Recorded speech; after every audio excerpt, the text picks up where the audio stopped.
السلام عليكم ورحمة الله وبركاته. متابعيني اليوم طالعين سفرة لدولة بلجيكا، بالتحديد بالريف البلجيكي.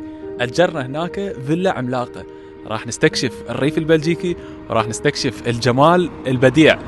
وخلوكم ويانا، راح ناخذكم جولة ممتعة، راح نراويكم الأكل والأسعار، وراح نسوي فرة بالبايسكلات ماخذينهن ويانا بالسيارة. تمام؟ تعالوا شوفوا التجهيزات. ما شاء الله ما شاء الله. فالفيديو هذا راح يكون ممتع، كلش ممتع. خلوكم ويانا للنهاية، راح تستمتعون. اول شيء راح نسويه نجهز البايسكلات. هذا بايسكل زوجتي وهذا بايسكلي، نجيبهن ونخليهن بالسياره لان البايسكلات ضروريات بالسفره. اكو مشكله راح تواجهنا اخوان، البايسكلات حجمهن عملاق، شلون راح يكفن بصندوق السياره؟ شوفوا هذا صندوق السياره، صار الحجم عملاق ما شاء الله. من ترتيب ان شاء الله يعجبكم. شوفوا فسختهن، التايرات بواحد والجسد بواحد. هسه راح اخليهن هنا. هذول البايسكلات دخلوا للصندوق بارادتهن وتمت العمليه بنجاح. يلا نتوكل. هنا حطينا كل الغراض والسيارة انملت ملي، صارت مخزن. هاي فائدة السيارة الطويلة. يلا الحمد لله والشكر، نتوكل على الله. بسم الله الرحمن الرحيم. قبل السفر اكيد لازم تشيك تايرات السيارة. هسه انا شيكتهن بهذا الجهاز، لقيتهن نازلات 26، كلش قليل. راح نفخن حتى نتوكل. اول شيء لازم نفول السياره ديزل. بس شيكوا لي سعر الديزل ببيش. اللتر الواحد بيورو و55 سنت، يعني بالعراقي بيش يطلع. هسه اذكر لكم السعر. تعال صورون. راح افولها فول ونشوف ايش قد تاخذ، كم يورو. كملنا تفويل بنزين، مو بنزين ديزل، صار المجموع 50 يورو. عبينا 32 لتر. يلا نتوكل بالله. طبعا فد معلومه على السريع، هنا باوروبا الديزل البوريه مالته تختلف عن البنزين. هاي للامان يعني. شوفوا هذا البنزين، البوريه مال البنزين تختلف عن بوريه الديزل. يعني مو انت سيارتك ديزل تجي تفولها بنزين، لو بنزين تفولها ديزل، لا ما تركب البوريه، ما تركب. هاي للامان، لان اذا فولتها بالعكس تسقط السياره، تخرب الماكينه قبل تندب الزوج. الله، بس شوفوا لي هذا المنظر شباب، منظر الغيوم، وهذا النيل الطاحونات اللي يفترن جاي يولدن طاقه نظيفه. فد شي هاي على طول الشارع يستفادون من الرياح. اخوان هسه المطر بدا، سبحان الله، توها الدنيا شمس فجاه حولت مطر. هسه راح تشوفون ويانا كل انواع الطقس بسفره واحده. هسه الدنيا راح تصير صيف وشتاء وربيع وخريف بنفس الوقت. للعلم احنا هسه ترى بشهر السابع، يعني بعز الصيف عادي. هنا الامطار اي وقت عادي، بالسابع بالثامن اي شهر عادي. اخوان شوفوا هذا الخط، هاي الحدود. هاي راح نعبر هسه من المانيا لبلجيكا. شوف حتى السياره غيرت، كل شيء تغير. هسه اللغه تغيرت للفرنسي، طبعا بلجيكا لغتهم فرنسي. بس شوفوا لي السهوله، شلون عبرنا بين دولتين بكل سهوله وبكل سلاسه. شارع نفسه هو كمل، لا واحد سالك وين جوازك، لا واحد سالك وين هويتك، لا، الحدود مفتوحه بين الدول الاوروبيه كلها. هسه احنا حاليا داخل الاراضي البلجيكيه. بس شنو الشيء المو حلو ببلجيكا؟ انه هنا السرعه محدوده، مو مثل المانيا السرعه مفتوحه ايش قد ما تقدر تمشي. لا، هنا ببلجيكا السرعه محدوده، حدك 120 ما تتعداها، اذا تعداها راسا تجيك غرامه. فاحنا نلتزم بحدود السرعه اكيد. واصلا الجو هو ما يساعد على السرعه، شوف المطر والزلق. يلا ان شاء الله نوصل بعد ساعه بداخل بلجيكا ونوصل للمكان بحيل الله. اخوان مطرة مطر هسه حاليا فظيع، مطر مو طبيعي. حتى الرؤيه ما جاي نشوف السياره اللي قبالنا، والماسحات ما جاي تلحق من المطر ما شاء الله. وهذا المطر كله بشهر السابع، مطر صيفي يعني. حتى سرعه ما جاي نقدر نمشي 70 بالقوه، السياره جاي تمشي. والله اقوى مطره شايفها في حياتي هاي المطره. هسه دخلنا بالريف البلجيكي، خلصنا الاوتوبان، حاليا متوجهين المكان الفيلا. بس شوفوا لي المناظر شلون تجنن.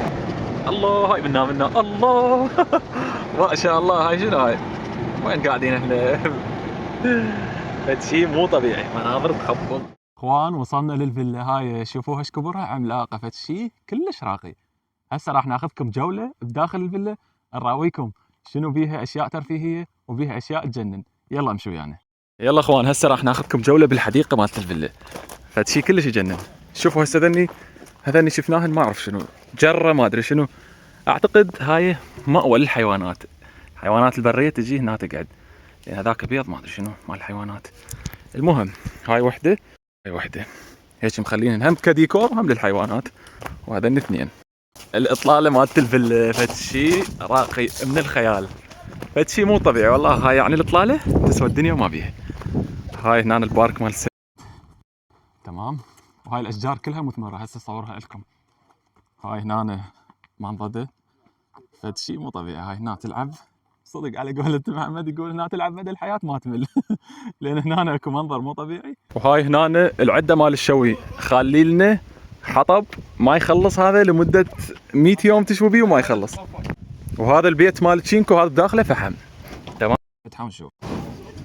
خالي انا خير من الله والله، عمي شريفين. اكو حاطين هاي كرة السلة يلعبون بيها الكبار والصغار. وهنا المفاجأة الكبرى، مكان كامل مال شوي، بس شي رهيب مو طبيعي. خلي لك العدة كلها.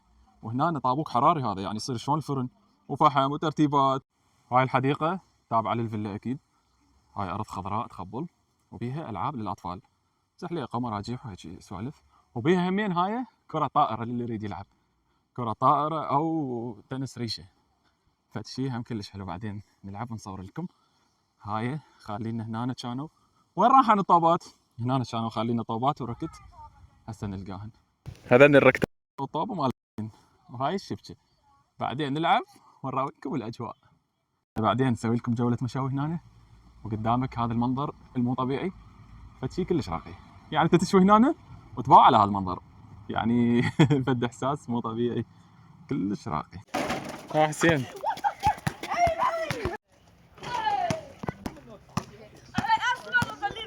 هسه صار وقت الغداء. الوجبة راح تكون أطيب وجبة ناكلها بحياتنا، أكيد محبوب الجماهير. الوجبة الشهية السمك المشوي على الفحم. طبعا اشترينا سمك طازج وراح نشويه على الفحم على الطريقة العراقية أكيد. نسويه سمك مسقوف، وراح يكون ويا السمك تمن وخبز وسلطة وترتيبات مشهية. انتم شفتوا المنظر لو لا؟ شباب شوفوا هذا المنظر اللي جنن، عبالك لوحة فنية. تخيل على هذا المنظر يصير لك واهس مو طبيعي للشوي، حتى الشهية تنفتح. بقيهن على راحتهن ينشون على الفحم لحد ما يصير لونهن ذهبي. طبعا جاي تطلع ريحة شوي مو طبيعية تجنن، روائح كلش طيبة ولذيذة. شوفوا شلون صار لونهن ذهبي، معناها استوى السمكات وصارن جاهزات للأكل. طبعا السمكات كلهن حطينا لهن تتبيلة حامضة على مالحة وياها بهارات، بحيث صار طعم السمكة يبجي. شباب خلينا نترك السمك على صفحة، بس ركزوا لي على هاي الأبقار رحم الوالديكم. شوفوا هاي الأبقار شلون عايشات عيشة تجنن، عيشة مو طبيعية. عايشات ببلجيكا بنص الخضار، قاعدات ياكلن حشيش 24 ساعة لمتى ما يعجبهن. على قولة واحد يقول لي يا ريتني عايش بقرة بهاي العيشة تجنن. اخوان شوفوا الاجواء بالليل، الله عليكم مو عبالكم فيلم رعب؟ والله الاجواء بالليل تصير تخوف. ايش قد ما هي حلوه بالنهار، بالليل تصير مخيفه اضعاف اضعاف.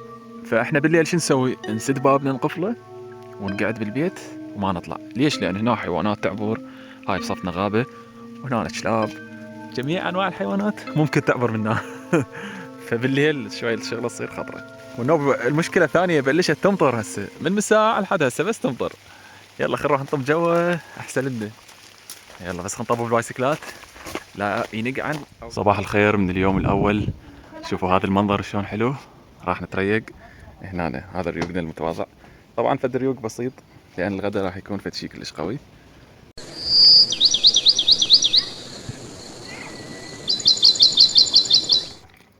اخوان هاي الاشجار كلها اشجار فواكه ما شاء الله. تعالوا خل اراويكم الفواكه اللي هنا. هسه هاي مثلا شجرة تفاح، هذا تفاح. وهاي شجرة عرموط، هذا عرموط. تمام. هذا بس بعد صغار ما كبران، بعد كلش صغار. وهاي شجرة قوجة، هاي القوجة كبرانة وجاهزة للأكل. هاي فد شي كلش راقي، تقطع الفاكهة بإيدك وتاكلها. والله النوب طعمه يختلف، طعمه يصير راقي هذا لأن طازج 100%. هاي هنا قوجة همين بس هاي خضرة بعد. هاي يصير طعمها حامض كلش، فد شي كلش راقي. خل نجرب لنا واحدة. هاي القوجة الخضراء طعمها حامض كلش، كلش حامضة هاي الخضراء.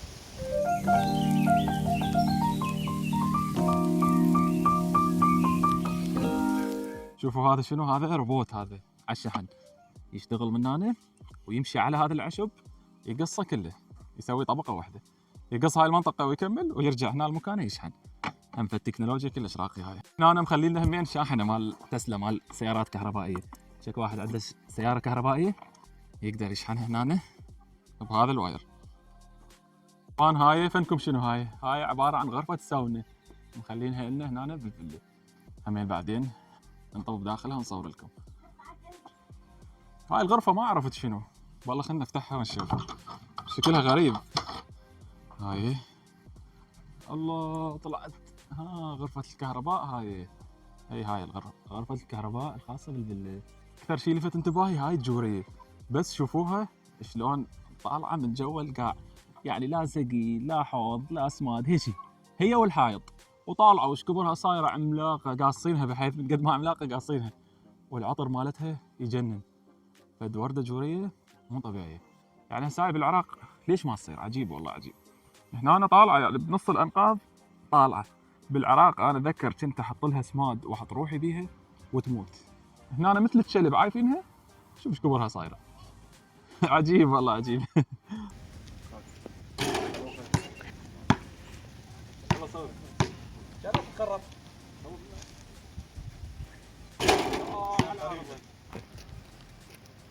والله جابها علاوي. هسه عندنا فقرة البايسكلات، راح نطلع جولة بالبايسكلات نستكشف الريف البلجيكي. هاي الفقرة راح تصير ممتعة كلش، امشوا ويانا راح تستمتعون. يلا نلبس شفطة وننطلق. هيا بنا، يلا نطلع بالبايسكل ونتوكل ونقول يا الله. بسم الله الرحمن الرحيم. هذا بايسكلي وهذا بايسكل زوجتي كهربائي طبعا. هي تمشي براحتها طايرة وانا اصعد الجبل برجلي بالقوة. يلا ما يخالف، امشي نستمتع. الله شوف هاي الحقول من هنا، وذاك الجبل بس بعيد اذا قدرنا نوصل له. بس بالبايسكلات نطق هذا الشارع روحه ونرجع بيه نستكشف نشوف شكو داير ما دايرنا، شكو ماكو نشوف. طبعا هي هنا منطقة جبلية، اكو شي نازل شي صاعد شي، وبيها هواي حقول وغابات ومزارع. هسه نستكشفها واحدة واحدة. راح نمشي بهذا الشارع روحه ورجعه، وراح نصعد على الجبل وراح نشوف كل الاماكن القريبة علينا. هذا كله اكيد بالبايسكل. شوفوا شنو لقينا هنا، هذا مقهى يجنن بنص الريف، فد مكان متواضع ومن جو الديكور مالته يخبل. بعدين نجي للعصر نشرب يمه قهوه وناكل حلويات، طبعا عندك كل انواع الحلويات. بعدين نجي ونصور.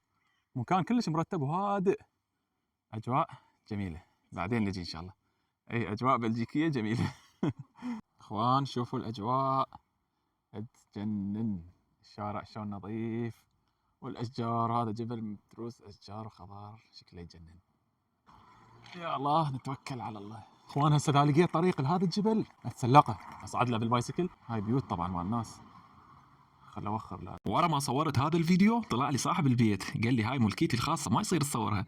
قلت له انا عندي قناه على اليوتيوب وامشي واصور، والفيديو كان للجبل مو لبيتك، ما مصور اي شيء ببيتك. كان يقول لي ايه هذا الجبل مالتي، هاي الارض كلها مالتي مشتريها. ضلينا نسولف بالانجليزي ونتعرف على بعض. طلع خوش انسان طيب، طلع هو مهندس معماري مشهور متقاعد عنده ثروه كبيره. المهم ضلينا نحكي عن الوضع السياسي بالشرق الاوسط، وكان كلش متعاطف ويا اخواننا بالاراضي المحتله، ويقول هذا اللي جاي يصير غير عادل، هذا جاي يصير جينوسايد يعني اباده جماعيه. وبالاخير عزمني على فنجان قهوه، قلت له لا شكرا انا لازم اروح.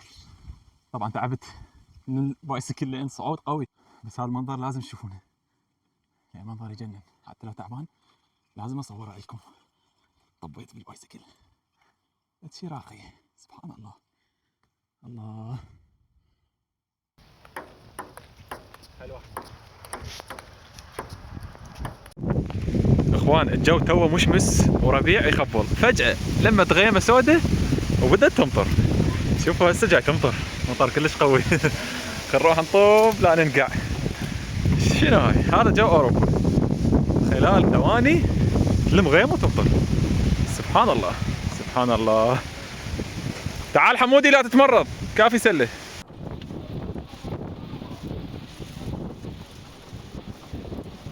يلا شباب راح اخذكم جوله بداخل الفيلا. طبعا هي عملاقه ما اقدر اصورها كلها. عندنا هسه هاي هنا غرفه المعيشه بيها تلفزيون وقنفات وقاعده. هاي هنا التحفيات مالتهم والاغراض تحسها غريبه شوي بس مقبوله يعني. وهاي هنا خلي الشطرنج اذا واحد يريد يلعب. عن الأثاث مالتها أغلبه خشبي كلاسيكي تحسن من العصر الفكتوري. الشباب هاي عبارة عن جذع مال شجرة حقيقي شالعينه من شجرة وحافرينه ومسوينه على شكل مكان يخلون بيه الشمعة. وهذا التمثال أعوذ بالله شوفوا شلون واقف ويبابع، ايش عاجبهم بيها الساد ما أدري. وهنا عندنا هاي الفيشة فد لعبة كلش حلوة، والحلو بتصميمها هاي مسوينها مغطاية بزجاج، يعني طوبة ما تطيح ولا تروح لأي مكان ثاني، ومنها ينزلن الطوبات وتكمل لعب. طبعا يقدرون يلعبونها شخصين او 4 اشخاص. كلش حلوه هاي اللعبه. الله عليكم بس شوفوا لي هذا ميز المرايه، احنا بالعراق نسميه ميز تواليت. التصميم مالته كلش كلاسيكي وانيق ومرتب، بس تشيكوا لي المرايه ايش دعوه هالقد كبيره. بسم الله. يلا اخوان اليوم الوجبه كباب. علاوي ثعول لنا النار. الثعول عاشت ايدك اخوي عاش. هسه هاي نجهز النار حتى نشوي الكباب هنا، وعلى هذا المنظر شرط. هاي اجواء الشوي هنا، ترتيبات هذا الكباب. القعده راح تصير هنا على الطبيعه وعلى الهواء الطلق. هنا التشيش مال الكباب وهنا الشوي. بشرفكم الوضعيه لوز لو مو لوز. وهنا جاري تحضير احلى مقبلات واحلى زلاطه. وهسه الفحم صار جاهز للشوي. بسم الله. صلوا على محمد. ما شاء الله ما شاء الله. عاشت ايديكم والله اخوان، عاشت ايدك شيف فهد حبيبي. العافيه بالعافيه بالعافيه. وهذا الكباب الزين بدا يستوي والريحه فتشي مو طبيعي، يا ويلي على الروائح المشهيه. طبعا شباب نعتذر لكم على قساوه المشهد، بس اهمكم العافيه. الوضعيه توب التوب. جاجيك الزين والزلاطه صارن جاهزات، اهم شي عصره الليمون. اول شي نجيب هذا الشيش نخليه بالخبزه ونسحبه. راح نسوي لكم شباب اطيب لفه بالحياه. نجيب هذا الشيش ونخلي عليه طماطه شوي حسب الرغبه. طبعا الطماطه توها طالعه من الشوي، والشيش قبالكم جبته من الشوي وجيت. نخلي بصل، اكيد الكباب لازم وياه بصل، ونخلي طرشي همين. راح تصير لفه عظيمه هاي. واكيد نخلي شويه جاجيك على اللفه، وهمين من هاي السلطه الزينه سلطه الكاتشب، وياها جلاس بيبسي، تصير لفه نهايه العالم. شباب سهمكم العافيه ومكانكم خالي. ورا الاكل نلعب لنا شوي منضده حتى نصرف الاكل، وهم رياضه حلوه ممتعه. هاي البقرة كظت الطوبة جاي تلعب بيها. شنو تريدين تلعبين طوبة؟ هسه يلعبن فريقين. يلا براحتهم. اخوان هاي الساونة راح نطب داخلها. هاد شي كلش راقي، استرخاء وهدوء وحرارة مو طبيعية. هاد شي التصميم مالتها يجنن. شلون هيجي مال خشب على شكل اسطوانة. هاي هنا كستناء ما ادري جوز هذا، همين هاي شجرة مليانة ملي. تعالوا شوفوا شنو هذا طالع هنا. هذا فطر، هذا نبات الفطر، لا مو نبات الفطر، فطر تمام، بس هذا اعتقد سام ما ينوكل.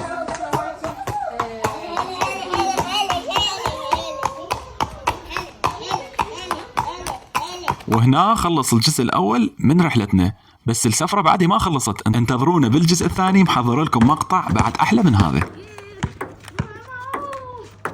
يا شباب أنا أحبكم. وحطوا له 1000 لايك واشتراك. الدنيا جن طنطا. وباي باي وباي.